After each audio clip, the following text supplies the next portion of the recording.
सुप्रभात। आज हम कक्षा 7 का हिंदी का तीसरा पार्ट पढ़ेंगे जिसका नाम है उपहार। इसके नाम से ही आपको समझ में आ रहा होगा, उपहार अर्थात किसी के द्वारा दी हुई भेंट, या हम इंग्लिश में गिफ्ट भी बोलते हैं। इसके जो लेखक हैं वो प्रेम कोमल बूंदिया हैं, जिन्होंने ये पार्ट लिखा हुआ है। तो इस पार्ट का थोड़ा सा हम परिचय जान लेते हैं। प्रस्तुत कहानी के माध्यम से कहानीकार ने दयालुता और न्यायप्रियता को उजागर किया है। दयालुता और न्यायप्रियता। राजा ने घोषणा में कहा कि राजकुमार के जन्मदिन पर श्रेष्ठतम उपहार लाने वाले को इनाम दिया जाएगा।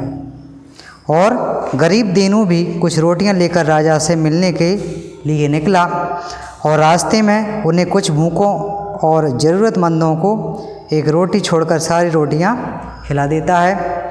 जब राजा ने उसे केवल एक रोटी लाने का कारण पूछा तो उसने सारा किस्सा कह सुनाया। राजा उसकी ईमानदारी और नेक दिली पर प्रसन्न हुआ और उसे उपहार के रूप में कुछ इनाम देता है। तो इस पाठ को हम आगे बढ़ाते हैं। पूरे राज्य में हलचल मच गई। हर कोई सुंदर से सुंदर उपहार खरीदने में व्यस्त था, क्योंकि यहाँ पर राजा का जो बेटा था उसका जन्मदिवस था।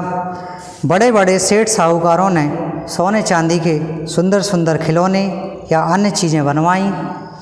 बहुत से लोगों ने राजकुमार के लिए नए नए कपड़े सिलवाए और सभी कोशिश कर रहे थे कि उनका उपहार सर्वश्रेष्ठ हो, मतलब सबसे अच्छा हो। दीनू जो बहुत गरीब था, उसने भी सोचा कि मैं राजकुमार के लिए क्या लेकर जाऊं, परंतु वह मन में विचार करता है, क्योंकि वह एक गरीब बालक था और वह मन में संकोच कर रहा था कि राजा का लड़का है, उसके लिए मैं क्या लेकर जाऊं, ऐसा मन में वह सोचता है। घर में आटे के सिवाय कुछ नहीं था और सो उसने पत्नी से कहा, तुम इस आटे की रोटियां बना दो, मैं तो राजकुमार के लिए रोटियां का उपहार लेकर जाऊंगा। पत्नी ने कहा, क्या पागल हो गए हो? हमारे जैसे गरीब की रोटियां तो उनके लिए कुत्ते भी नहीं खाते हैं। सोने चांदी और हीरे मोती से बनी वस्तुएं लोग ले जा रहे हैं और उनके बीच यदि आप रोटी लेकर जाएंगे तो अच्छा नहीं लगेगा, ऐसा उसकी पत्नी उससे बोलती है। फिर उसके बाद राजा की घोषणा से पूरा राज्य उत्साहित हो गया। सभी अपने साथ अच्छे से अच्छा उपहार ले जा रहे थे। कोई सोने चांदी का उपहार, तो कोई कपड़े का उपहार, तो कोई कपड़े, कोई खिलौने, सब अपने अपने सामर्थ्य के अनुसार उपहार ले जा रहे थे।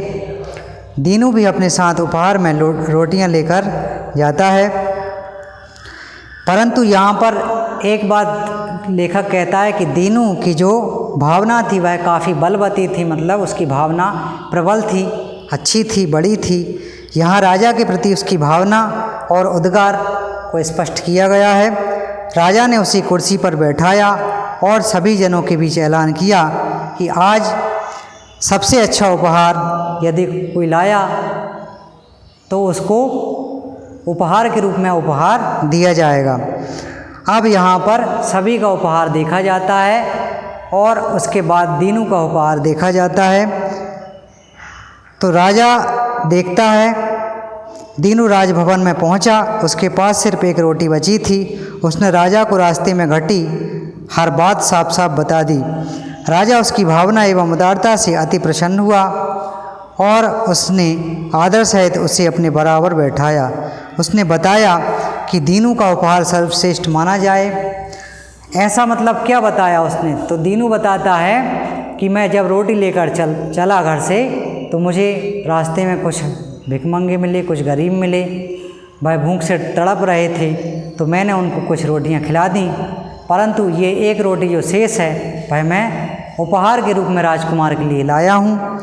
इस बात को सुनकर राजा बहुत प्रसन्न होता है और वह उसे आसन पर बिठा देता है और उसके बाद दीनू का उपहार सर्वश्रेष्ठ माना जाए, राजा ऐसी घोषणा करता है, क्योंकि उसने उस उपहार के हिस्से रास्ते में भूखों को खिलाए जो भोजन था, इसलिए राजा ने उसका जो उपहार था सर्वश्रेष्ठ घोषित किया।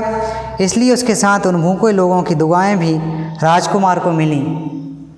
तो इसलिए राजा उस उपहार को सर्वश्रेष्ठ घोषित कर देता है राजा ने उसे ढेरों इनाम दिए, साथ ही परिवार का भरण पोषण और राजकोष से आजीवन धन देने का एक वचन भी देता है। उसे 10 एकड़ ज़मीन भी दी गई, जिससे वह खेती करके ज़रूरतमंद लोगों की सेवा भी कर सके।